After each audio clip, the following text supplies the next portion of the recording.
김어준입니다. 다음 주 드디어 올림픽이 개막합니다. 올림픽 최대 이슈 중 하나가 단일팀 문제였죠. 관련해 보수는 프레임 하나를 만들어냈습니다. 북한 선수들 참가는 남한 선수들 기회를 박탈한다. 공정하지 않다. 올림픽은 그 탄생부터 평화를 위한 것이었고 유치하는 노력부터 이미 공공의 자원이 엄청나게 동원이 됩니다.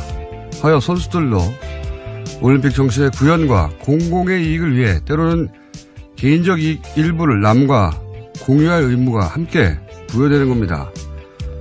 전쟁이 고론되던 상황에서 우리 공동체에게 평화의 상징이 필요하다. 그럼 개개인 출전 시간 중 일부는 그 목적을 위해 공공재가 될 수도 있는 게 올림픽의 정신과 공공의 이익에도 부합하는 겁니다. 정부가 그런 메시지의 전달과 관리에 실패한 측면이 있습니다. 그건 그것대로 비판할 수 있죠. 하지만 출전 시간이 줄어서 공정하지 않다는 단순한 프레임 하나에 거의 모든 언론이 아무런 문제 제기도 없이 동조하는 상황이 저는 참으로 기이합니다. 올림픽이 개인 커리어만을 위한 취업 박람회가 아니잖아요. 올림픽이 개인만의 경영이면 올림픽기와 국기는 왜 겁니까? 선수 명함하고 이력서를 걸어야지. 올림픽만 생각해온 어린 선수들이 거기까지는 생각 못했을 수 있습니다. 당황하고 억울할 수 있죠. 그럴 때 단일팀이 가지는 상징과 의의, 올림픽의 공공성과 우리 공동체가 필요로 하는 평화의 절박함을 그들에게 얘기해 줄 수 없다면 언론이 뭐하러 있습니까? 김어준 생각이었습니다. 네. 김은지입니다. 이 이슈는 원래 정부가 메시지 관리에 실패한 게 맞아요. 네. 그에 대해서 정부 관계자들이 사과를 하기도 했습니다. 네, 당황했다고 봅니다. 왜냐면은 단일팀이 이렇게 문제가 된 적이 없기 때문에 준비가 안 됐어요. 메시지 전달과 관리에. 그리고 또 그만큼 보수가 초장부터 아주 잘 치고 들어온 프레임이고.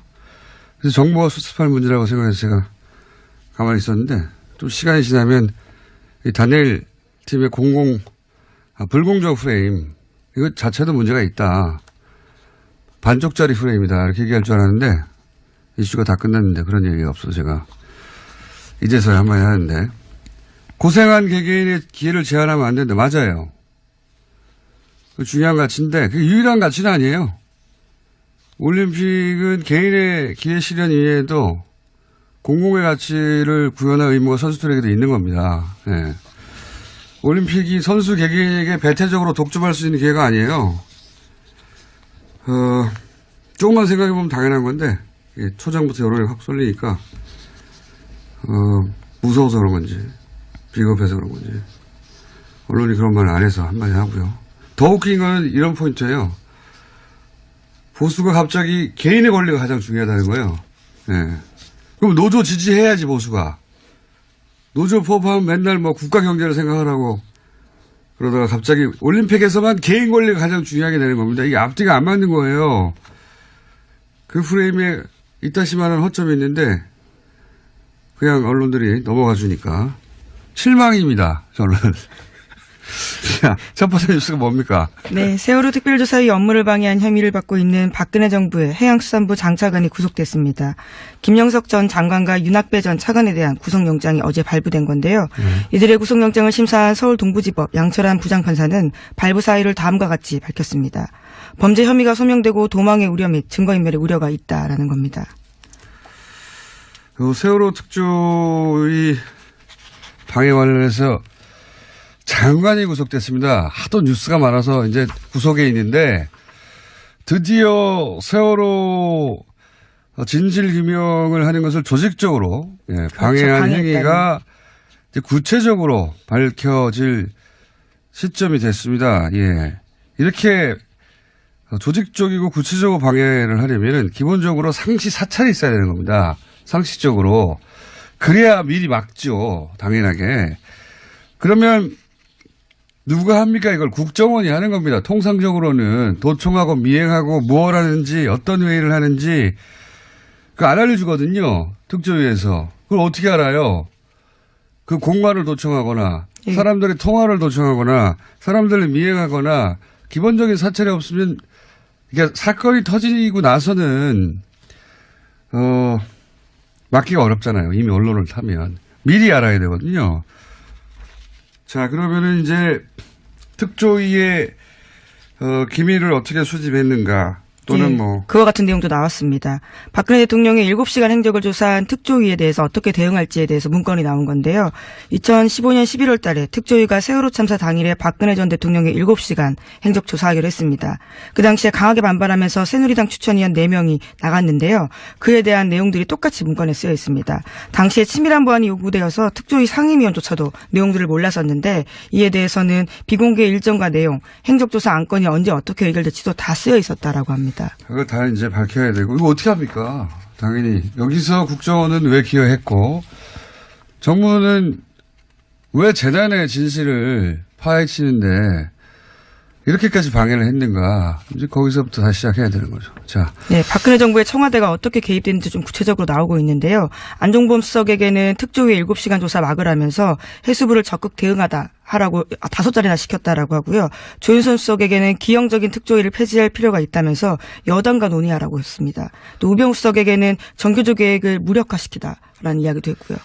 뭐 세월호도 사실 아직 밝혀진 것보다 밝혀지지 않은 게 훨씬 많은 사건이기 때문에 출발점에 제대로 쓴 것 같습니다. 자, 다음 뉴스는요. 네, 오늘 이명박 전 대통령 관련된 뉴스가 많습니다. 가장 먼저는 다스인데요. 검찰이 다스의 법인의 수출 대금 1,500억 원을 쪼고 있다고 JTBC가 보도했습니다. 대금이 들어오지 않고 해외에서 사라졌다라는 정황을 포착했다라는 건데요. 검찰은 최근 다스의 전현직 회계 관계자들을 불러서 조사하고 있습니다. 주진우 기자가 그리고 안홍근 청장이 몇 달 전부터 계속 주장하는 얘기죠. 예, 해외로 빠져나가는 돈, 예, 비자금. 그리고 제가 2012년에 싱가포르에서 예, 이런 비자금이 그쪽으로 모인다 이런 첩보를 입수하고 그때부터 추정한 적이 있어요. 미국이 스위스 계좌를 이제 털면서 국제적으로 블랙머니가 싱가포르로 많이 이동했었거든요. 그때. 스위스 은행이 싱가포르로도 많이 이사를 갔고요, 그때. 왜냐하면 거기가 합법적으로 차명 계좌가 가능합니다. 그러니까 불법이 아니에요. 싱가포르에서는 합법이에요. 대리인을 내세우는 게. 거기에 이제 싱가포르의 페이퍼 컴퍼니 혹은 뭐 비자금 저수지라고 저희끼리 불렀었는데 돈이 모여있다고. 이게 어려운 점이 뭐냐면 어디서 딱 끊겨요. 하다 보면. 예. 프라이빗 뱅킹의 특징이기도 하고. 이거 공권력이 직접 수사를 해야 되는 사안인데 언제 되려나 그러고 있었는데. 예, 드디어 착수했다고 합니다. 드디어 계기가 마련되고. 예. 다스의 싱가포르 회사 이름은 인티어 다스라는 곳인데요. 2005년에 캐나다 업체 합작해서 만들었습니다. 그런데 관련된 의혹들이 만들어지자요. 2012년에 폐업했습니다. 진작 알고 있던 내용입니다. 어쨌든 거기에서 그냥 머물러 있지는 않을 거예요. 돈이. 이런 돈이라는 게 계속 흘러가니까. 어쨌든 싱가포르가 거점이었다. 거점 중 하나였다. 예. 이것까지는 저도 확실하게 알고 있던 바입니다. 예. 그 이유를 추적하기가 어려운 것이지. 드디어 공중파 뉴스에서도 나오군요. 자, 다음 뉴스는요. 네, 이명박 전 대통령의 큰 누나의 아들인 조카 김동혁 씨라는 사람이 있습니다. 이 김동혁 씨가 최근에 검찰의 비공개 조사를 받았는데요. 검찰 조사에서 모친에게 상속받은 부동산이 사실은 이명박 전 대통령의 차명 재산이다라고 진술했다고 합니다. 이명박 전 대통령 기자회견할 때 이거 하지 말았어야 할 기자회견이다. 끝났다 이제. 뚝이 무너질 것이다. 예. 이게 이제 저희가 처음에 다스는 누구 겁니까? 라고 다스를 공격한 것도 사이버사나 국정원 댓글은 훈련된 조직원들이 그 가운데 있어요. 진실의 끝까지 가는데 혹은 공직자들이 있고 하지만 다스는 민간인들의 회사입니다. 그리고 이런 경우에는 어디 방어막 한 군데 구멍을 뚫는 게 중요합니다. 거기가 무너지면 심리적으로 다스가 뚫렸어요. 그러면 다른 것도 심리적 저지선이 같이 무너지는 거예요. 이거 나만 혼자 이거 방어하고 있으면 뭐해? 이렇게 이제 무너지기 시작하는 거죠. 외삼촌 땅 우리가 가지고 있는데 이거 다 예, 드디어 사실을 말하게 되는 그러니까요. 겁니다. 이명박 전 대통령 참여유사이다라고 얘기하게 되는 것이고 이런 일들은 점점 더 많이 벌어지겠죠. 이제 시작에 불과하다. 예. 다음 뉴스는요?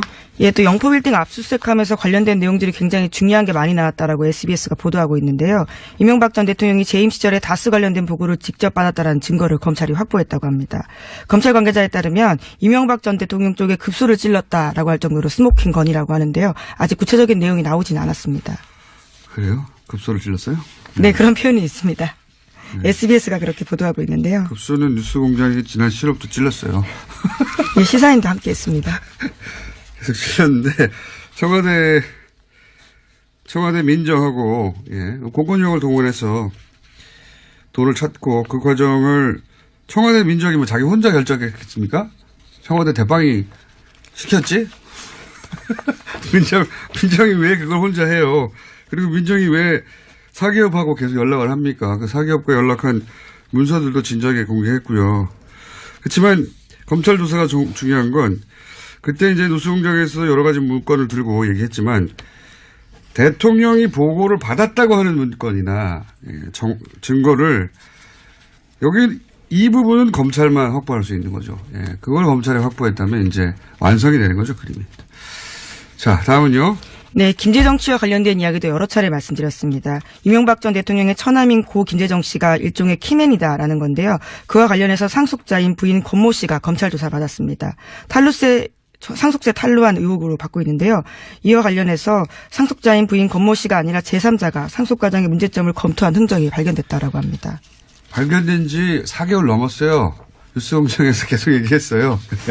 제3자가 했다고. 안홍구 총장님이 그렇게 얘기를 많이 했었고, 예. 하지만 이게 다 이제, 뉴스에, 지상파가 가장 정제해서 내놓는, 뉴스에서 보도되기 시작했다는 게 중요한 거죠. 자, 다음 순요. 네, 이명박 정부 사이버사령부의 정치관여 의혹 수사를 은폐무마한 혐의로 구속된 전 국방부 수사팀 관계자 기억하실 겁니다. 최근에 구속이 됐는데요. 이 관계자가 심경의 변화를 일으켜서 적극 진술을 하고 있다고 합니다. 상부 지시를 받고 핵심 진술을 덮었다라는 이야기입니다. 이게 다스 효과라는 겁니다. 저기가 뚫렸네? 나 혼자 방어한다고 지금 내가 방어할 대상, 우리 이명박 전 대통령이 보호가 되지 않네? 나만 하면 뭐해? 이런 심리적 저지심에 뚫리는 효과가 있어. 다른 분야도 다 이렇게 될 겁니다. 네, 오늘 아침 경향신문 보도인데요. 구체적인 내용들이 꽤 많이 나오고 있습니다. 그러면서 윗선 규명에 힘이 나고 있다라고 하는데 김관진 전 장관이 구속됐다 풀려나가면서 한동안 소강 상태였는데 다시 한번 속도 내고 있다고 합니다. 다 무너지게 돼 있다니까요. 그 기자회견 하지 말았어야 돼요. 아무 내용도 없는 기자회견. 아무것도 없나 보다. 이렇게 되는 거군요. 자, 다음 순요. 네, 서지현 검사 이야기도 안 할 수가 없는데요. 이번 주에도 JTBC에 출연해서 처음으로 피해 사실 털어놓은 다음에 계속해서 법무부의 부실 대응 비판됐습니다. 이와 관련해서 박상기 장관이 피해 사실을 적시한 서 검사의 메일을 받았는지 여부가 어제 하루 종일 논란이 됐습니다. 저도 이 뉴스 봤는데 저도 이 뉴스를 보면서 굉장히 이상한 지점을 발견했어요. 이제 법무부 관계자 발로 첫 뉴스가 나왔죠. 네, 뉴스원 보도였습니다. 네, 장관이 이메일을 확인했는데 메일 받지 않았다고 하더라. 여기서부터 출발했거든요. 법무부 관계자 발로. 네, 직접 메일을 받은 사실이 없는 것으로 확인했다라는 보도였습니다. 그리고 나서 이제 좀 이따 공식 브리핑에서 받았다고 하니까 거짓 해명, 말 바꾸기 이게 이제 하루 종일 보도된 내용인데 이 탐사 보도를 오래 해온 저로서는 이거는 진짜를 놓친 뉴스다. 껍데기만 본 뉴스다. 최초로 제가 아무도 이 말을 그렇게 저녁 때문에 그런 내용이 나올 줄 알았더니 그게 안 나와서. 왜냐하면은 서검사 측에서 메일 보냈다고 했어요. 답장을 받았다고 했어요. 메일은 법적인 증거 능력이 인정받을 만큼 확실한 물증입니다. 이제는. 상대 손에 메일이 있어요. 그죠? 이거를 있다고 하는데 일부러 거짓말해서 상대 손에 있는 증거를 없앨 수가 없는 거예요. 즉시 들통이 나는데 이런 건 바보도 안 하는 거짓말입니다. 이렇게 생각을 해야 돼요. 첫 출발부터. 그리고 이렇게 큰 사건인데 여검사가 성추행을 당했다고 장관한테 직접 진정을 했어요. 이게 맨날 있는 일입니까? 최초로 있는 일이에요. 잊을 수가 없는 사건이에요. 이거는. 더군다나 관련자가 현직 의원입니다. 그리고 가해자가 아주 유명한 검사예요. 모를 수가 없어요. 절대로 잊을 수가 없는 사건인 거예요. 게다가 그런 메일을 받고 이런저런 지시를 했다고 이제 밝혀졌지 않습니까? 이거 어떻게 전체를 다 잊어버려요? 네, 검찰국의 관련자 면담하도록 지시했다라면서 구체적으로 누구와 약속 잡고 미리 알려달라는 이야기까지 그런 건 했다고 중요하지 합니다. 않고요. 핵심은 이거예요. 잊을 수가 없는 겁니다. 장관도 잊을 수가 없고 또는 숨기려고 해도 숨길 수가 없고 그리고 거짓말도 불가능하고 게다가 지시를 이행한 사람도 너무 많고 이렇게 상식적으로 생각하고 단 다음에 그 다음에 사건을 재구성을 해야 되는 거예요. 일부러 거짓에서 빠져나갈 수도 없죠. 잊을 수도 없는 사건이죠. 그 다음 생각해야 될 거는 그러면 그 법무부 관계자가 장관을 메일 안 받았다고 했잖아요. 그렇죠? 네, 해당 보도에 따르면 그렇습니다. 법무부 관계자가 정말 법무부 장관에게 확인을 하고 기자에게 그런 말을 한 것인가. 제가 보기엔 이 사태의 진짜 주인공은 이 법무부 관계자입니다. 그 관계자가 장관님 메일 안 받았어요? 받았어요. 확인을 했는지 여기서부터 다시 확인해야 되는 거예요. 제가 보기엔 이거 거짓말입니다. 확인했다는 건. 다시 말씀드리지만 상대한테 물증이 있고 잊을 수 없는 사건인데 면담한 직원도 있어요. 관계자가 많아요. 아는 사람이 너무 많아. 장관이 거짓말해서 피할 수도 없고 얻을 이득도 없어요. 이렇게 생각을 못하면 기자들이 관성적으로 그냥 법무부 관계자와 법무부 브리핑이 차이가 나. 아싸 거짓말 이렇게 기사 쓴 겁니다. 이렇게 하면 맨날 껍데기 기사가 나오는 거예요. 진짜 질문은 그 관계자는 왜 그랬냐. 10중 8구 제가 보기엔 거짓말했어요. 이걸 파야 진짜 뉴스가 나온다. 법무부 장관이 조직 장악이 안 된 건가? 아니면은 이전 정부의 인사 일부가 사보타지를 하고 있는 건가? 이걸 못 보면 진짜 뉴스가 안 나오는 거예요. 왜냐하면 이렇게 하고 나면은 가해자는 사라지고 박상기 법무부 장관만 남는 거예요. 사건의 주요 인물인 것처럼. 하여튼 마음에 안 듭니다. 요새. 자. 네, 어쨌거나 서 검사도 법무부 담당자 만나서 진상조사 요구했는데요. 해가 넘도록 조치가 치러지지 않았다는 점도 이야기하고 있습니다.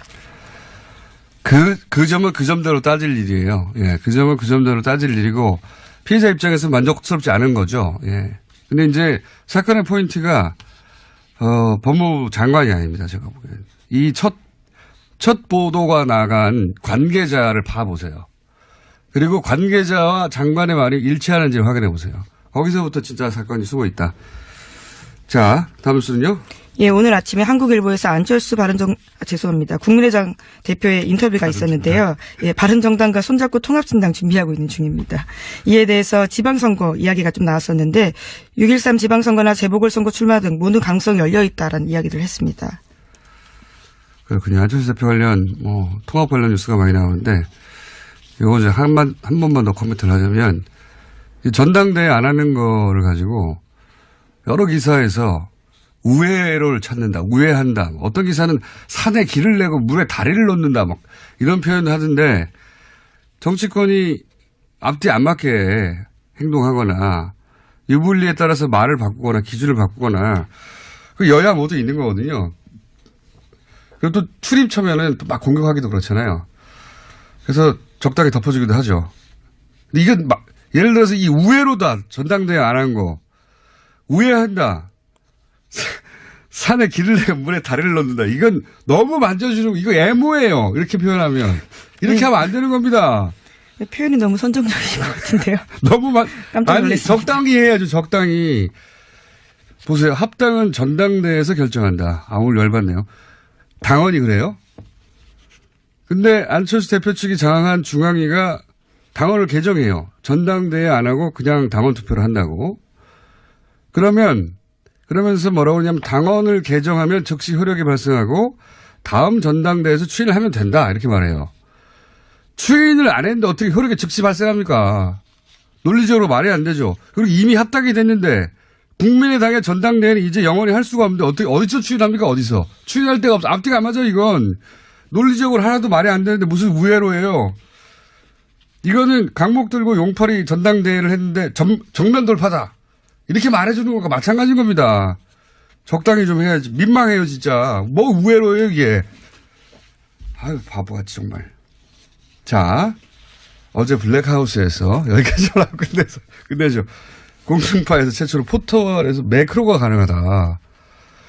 기술적으로 가능하다. 이걸 시연했는데 당연히 네이버에서는 검색어에 등장하지 않았고 공중파에서 네이버 매크로 가능해 신기하거든요. 검색해 봐야 돼요.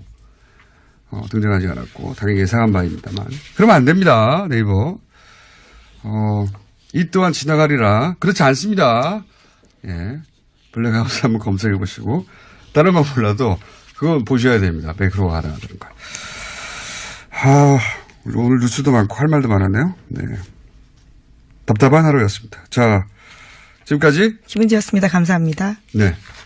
도망의 우려 및 증거인멸의 우려가 있다라는 겁니다. 세월호 특조위 방해 관련해서 장관이 구속됐습니다. 하도 뉴스가 많아서 이제 구속에 있는데 드디어 세월호 진실 규명을 하는 것을 조직적으로 방해한 그렇죠. 행위가 이제 구체적으로 밝혀질 시점이 됐습니다. 예. 이렇게 조직적이고 구체적으로 방해를 하려면 기본적으로 상시 사찰이 있어야 되는 겁니다. 상식적으로. 그래야 미리 막죠. 당연하게. 그러면 누가 합니까? 이걸 국정원이 하는 겁니다. 통상적으로는 도청하고 미행하고 무엇 하는지 어떤 회의를 하는지 그거 안 알려주거든요. 특조위에서. 그걸 어떻게 알아요? 그 공관을 도청하거나 사람들의 통화를 도청하거나 사람들을 미행하거나 기본적인 사찰이 없으면 이게 사건이 터지고 나서는 막기가 어렵잖아요. 이미 언론을 타면. 미리 알아야 되거든요. 자, 그러면은 이제 특조위의 기밀을 어떻게 수집했는가 또는 뭐. 그와 같은 내용도 나왔습니다. 박근혜 대통령의 7시간 행적을 조사. 아니잖아요. 올림픽이 개인만의 경영이면 올림픽 기와 국기는 왜 겁니까? 선수 명함하고 이력서를 걸어야지. 올림픽만 생각해온 어린 선수들이 거기까지는 생각 못했을 수 있습니다. 당황하고 억울할 수 있죠. 그럴 때 단일팀이 가지는 상징과 의의, 올림픽의 공공성과 우리 공동체가 필요로 하는 평화의 절박함을 그들에게 얘기해 줄 수 없다면 언론이 뭐하러 있습니까? 김어준 생각이었습니다. 네. 김은지입니다. 이 이슈는 원래 정부가 메시지 관리에 실패한 게 맞아요. 네. 그에 대해서 정부 관계자들이 사과를 하기도 했습니다. 네, 당황했다고 봅니다. 왜냐면은 단일팀이 이렇게 운전된 적이 없기 때문에 준비가 안 됐어요. 메시지 전달과 관리에. 그리고 또 그만큼 보수가 초장부터 아주 잘 치고 들어온 프레임이고. 그래서 정부가 수습할 문제라고 생각해서 제가 가만히 있었는데 좀 시간이 지나면 이 단일팀의 불공정 프레임 이거 자체도 문제가 있다. 반쪽짜리 프레임이다. 이렇게 얘기할 줄 알았는데 이슈가 다 끝났는데 그런 얘기가 없어서 제가 이제서야 한마디 하는데 고생한 개개인의 기회를 제한하면 안 된다. 맞아요. 그 중요한 가치인데 그게 유일한 가치는 아니에요.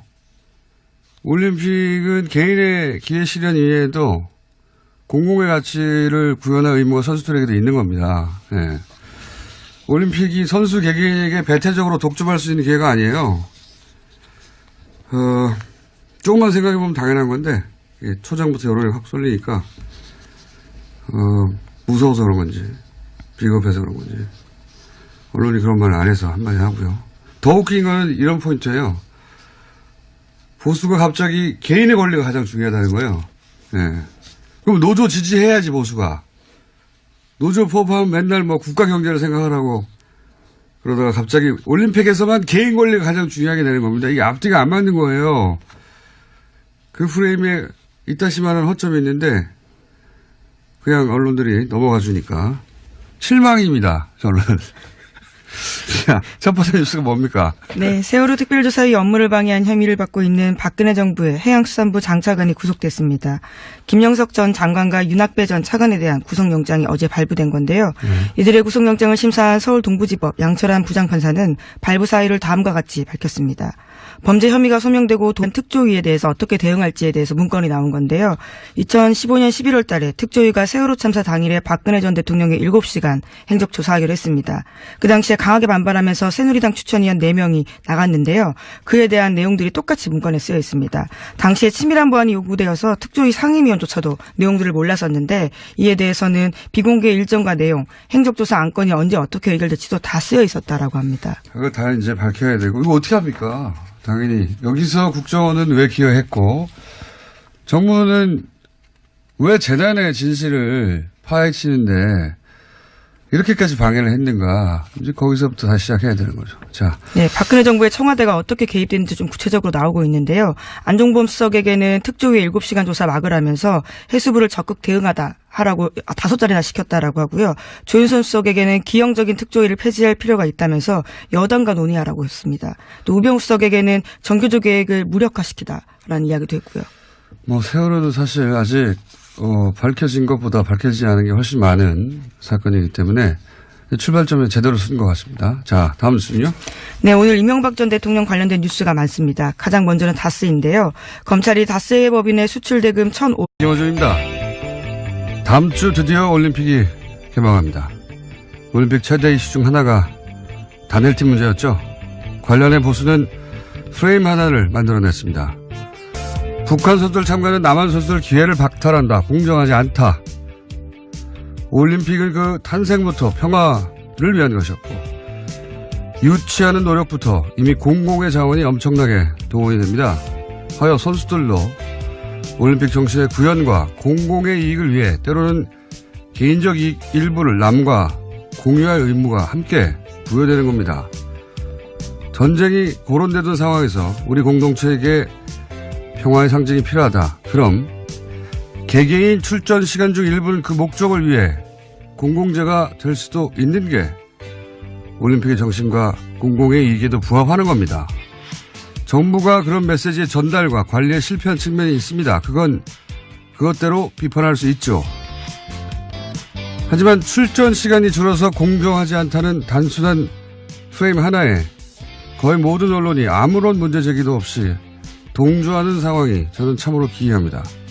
올림픽이 개인 커리어만을 위한 취업 박람회가